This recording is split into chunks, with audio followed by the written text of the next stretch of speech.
दोस्तों नमस्कार, स्वागत है आप सभी का। अगर फिर से आई चलते हैं बिहार की ताजा खबरों की ओर, लेकिन उससे पहले अगर आपने अभी तक इस चैनल को सब्सक्राइब नहीं किया तो कर लें, जिससे कि आपको बिहार की ताजा खबर रोजाना मिलती रहे। पहली बड़ी खबर, मुख्यमंत्री नीतीश कुमार ने कहा कि गंगा जल की आपूर्ति के बाद भूगर्भीय जल स्रोतों पर समाप्त होगी निर्भरता। गया जिला जहां आमतौर पर पेयजल संकट के कारण लोगों को काफी परेशानियों का सामना करना पड़ता था, मुख्यमंत्री नीतीश कुमार के अथक प्रयासों से पापनासनी गंगा गया जी पहुंच गई है। इसके साथ ही गया बोधगया के 81,000 घरों में गंगा जल की आपूर्ति शुरू कर दी गई है। मुख्यमंत्री नीतीश कुमार और डिप्टी सीएम तेजस्वी यादव ने गया और बोधगया में 5 स्थानों पर गंगा जल आपूर्ति योजना से जुड़ी परियोजनाओं का उद्घाटन कर दिया है और इस दौरान उन्होंने कहा कि गया बोधगया के सभी घरों में शीघ्र ही गंगा जल की आपूर्ति शुरू कर दी जाएगी। अगली खबर, अरवल जिले में प्रेम संबंध के चक्कर में युवक की गला रेतकर हत्या। बिहार के अरवल में शव मिलने के बाद मचा बवाल। अरवल जिले के करपी थाना क्षेत्र के गधोपुर गांव निवासी 18 वर्षीय रंजीत कुमार की धारदार हथियार से काटकर हत्या कर दी गई। सुबह उसका शव आयारा गांव के निकट पाया गया। युवक की गर्दन पर जख्म के निशान हैं। हत्या की खबर मिलते ही लोग आक्रोशित हो गए। सूचना पर पहुंची पुलिस को उन्होंने शव नहीं उठाने दिया। एसपी, एसडीपीओ समेत कई थानों की पुलिस घटनास्थल पर कैंप कर रही है। अगली खबर, आरजेडी ने बीजेपी और आरएलजेपी को सड़क पर आकर शराबबंदी खत्म करने की मांग करने की नसीहत दी है। आरजेडी के प्रवक्ता ने पशुपति पारस के बयान पर पलटवार किया। बिहार की राजधानी पटना में शराबबंदी पर बहस छिड़ गई है। आरजेडी ने बिहार में शराबबंदी पर बीजेपी और आरएलजेपी पशुपति पारस गुट के बयान पर पलटवार किया। आरजेडी के प्रवक्ता शक्ति सिंह यादव ने एक बयान जारी कर कहा कि बीजेपी और आरएलजेपी पशुपति गुट को चाहिए कि वो सड़क पर उतरकर और धरना देकर बिहार में जारी शराबबंदी को खत्म करने की मांग करें। अगली खबर, दिल्ली से भी ज्यादा प्रदूषित बेगूसराय की हवा, सांस लेना हुआ मुश्किल। बेगूसराय की हवा दिल्ली की हवा से भी ज्यादा प्रदूषित हो चुकी है। बेगूसराय का एयर क्वालिटी इंडेक्स 450 से ज्यादा हो चुका है। आपको बता दें कि बेगूसराय में कई छोटे बड़े उद्योग एवं कारखाने चलाए जा रहे। दिन रात सड़कों पर चल रहे वाहनों से भी शहर में प्रदूषण बढ़ने की आशंका जताई जा रही। खोदाम बंदपुर कृषि केंद्र के मौसम वैज्ञानिक की माने तो न सिर्फ जिले में कल कारखाने बल्कि वाहनों से निकलने वाले धुएं, घरों में खाना बनाने के लिए कोयले एवं लकड़ी के इस्तेमाल से भी जिले की हवा खराब हो रही। अगली खबर, कुर्नी उपचुनाव में बीजेपी की जमानत होगी जब्त। कुर्नी में विधानसभा के उपचुनाव को लेकर बिहार में राजनीतिक उठापटक शुरू हो चुकी है। सभी पार्टियां अपनी जीत की तैयारी में लग गई है। जहां बीजेपी अपनी जीत के दावे कर रही है तो ये जेडीयू कहां पीछे रहने वाली। अल्पसंख्यक कल्याण मंत्री मोहम्मद जमा खान ने कुर्नी उपचुनाव को लेकर बड़ा बयान दिया और कहा कि बीजेपी की जमानत जब्त हो जाएगी। हम रिकॉर्ड मतों से विजय हासिल करेंगे। हम काम के दम पर कुर्नी विधानसभा में जीत कर तिरंगा लहराएंगे, क्योंकि हमारे नेता का काम बोलता है। अगली को, शराबबंदी कानून खत्म करने की पारस की मांग पर गरमाई सियासत। बिहार में शराबबंदी कानून पर बहस छिड़ गई है। सत्ता पक्ष इसको पूरी तरह सफल तो विपक्ष इसे पूरी तरह फेल बता रहा।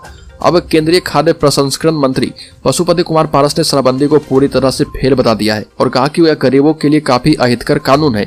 वो जेल और बेल के बीच में पिस रहे, सरकार से संभल नहीं रहा, इसलिए इसे खत्म कर देना चाहिए। केंद्रीय मंत्री के बयान पर अब सियासत शुरू हो चुकी है। अगली खबर, पटना में 5G सेवा की हो चुकी है शुरुआत। कई जगहों पर मिलेगा हाई स्पीड इंटरनेट। देश में 5G सेवा 1 अक्टूबर 2022 को पहली बार लॉन्च की गई थी। लोग हाई स्पीड इंटरनेट का लाभ उठा रहे। पटना के लोगों के लिए भी अब अच्छी खबर है। यहाँ के लोग अब इस सेवा का लाभ उठा सकते हैं। राजधानी में भी 5G सेवा शुरू हो चुकी है। पटना के इन पॉश इलाके में आप इसका आनंद उठा सकते हैं। Railway station, Dak Bungalow, Patna Sahib Gurdwara, Bailey Road और City Centre Mall, Pataliputra Industrial Area में इन सभी जगहों पर भारत की दूरसंचार सेवा प्रदाता भारती एयरटेल ने इसकी शुरुआत पटना में कर दी है। अगली खबर, बिहार में ठंड का असर बढ़ना हुआ शुरू। गया में घटा तो पटना में बढ़ा तापमान। बिहार में ठंड का मौसम अब रफ्तार पकड़ने लगा है। पछुआ हवा के कारण राज्य में मौसम शुष्क बना हुआ है और तापमान धीरे धीरे गिर रहा। प्रदेश के 11 जिले के न्यूनतम तापमान में जहां गिरावट आई है, वहीं पटना सहित 12 जिलों के न्यूनतम तापमान में वृद्धि दर्ज की गई है। मौसम विज्ञान केंद्र पटना के मुताबिक पछुआ की गति 10 से 12 किलोमीटर प्रति घंटे रहेगी और इसके प्रभाव से बिहार का मौसम अगले 5 दिनों तक शुष्क बना रहेगा। अगली खबर, पटना में मतांतरण का बड़ा खेल, लालच देकर कईयों को बना दिया ईसाई। सुविधाओं पर लगी रोक तो समझ आई गलती। पटना जिले के नौबतपुर प्रखंड के डेहरा में मतांतरण यानी धर्मांतरण का मामला प्रकाश में आया है। यहाँ पर काफी संख्या में अनुसूचित जाति के लोगों को बहला फुसलाकर और लोभ लालच देकर धर्म परिवर्तन कराया जा रहा। आपको बताते चले कि शुरुआत में काफी तेजी से लोग जुड़े, लेकिन जब ईसाई धर्म को अपनाने वालों को लाभ मिलना बंद हो गया तो धीरे धीरे उनका लगाव कम हो गया और फिर वो अपने वापस पुराने धर्म में आ गए।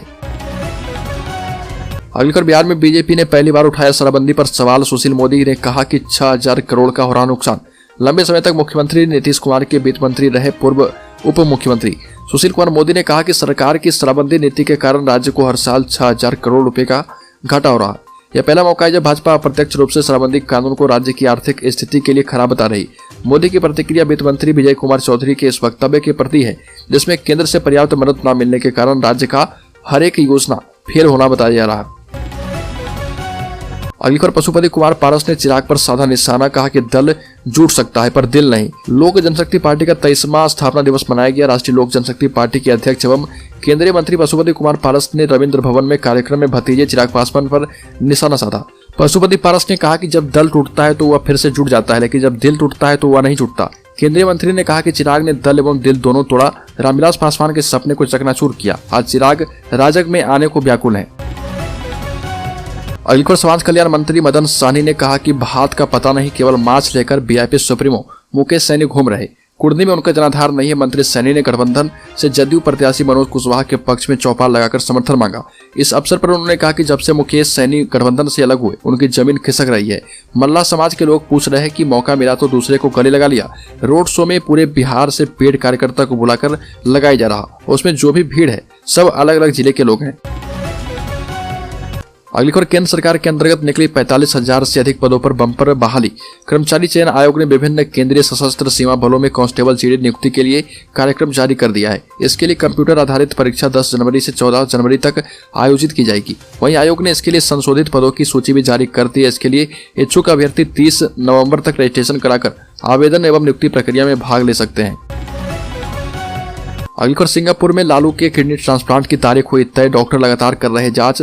राष्ट्रीय जनता दल सुप्रीमो लालू प्रसाद यादव अपने किडनी ट्रांसप्लांट के लिए सिंगापुर में बेटी रोहिणी आचार्य के पास हैं। डॉक्टरों ने ऑपरेशन की संभावित तारीख तय कर दी है।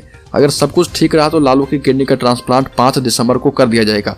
इसके पहले वो 3 दिसंबर को अस्पताल में भर्ती किए जाएंगे।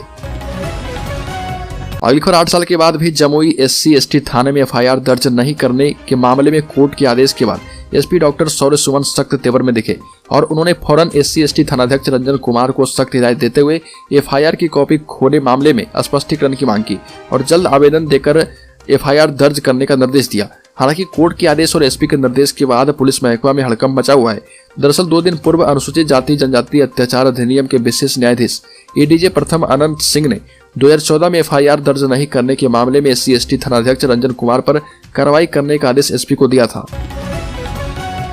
अगली खबर पूर्व मुख्यमंत्री जीतन राम मांझी के बाद नीतीश सरकार में शामिल कांग्रेस भी शराबबंदी के मौजूदा कानून पर सवाल उठाने लगी।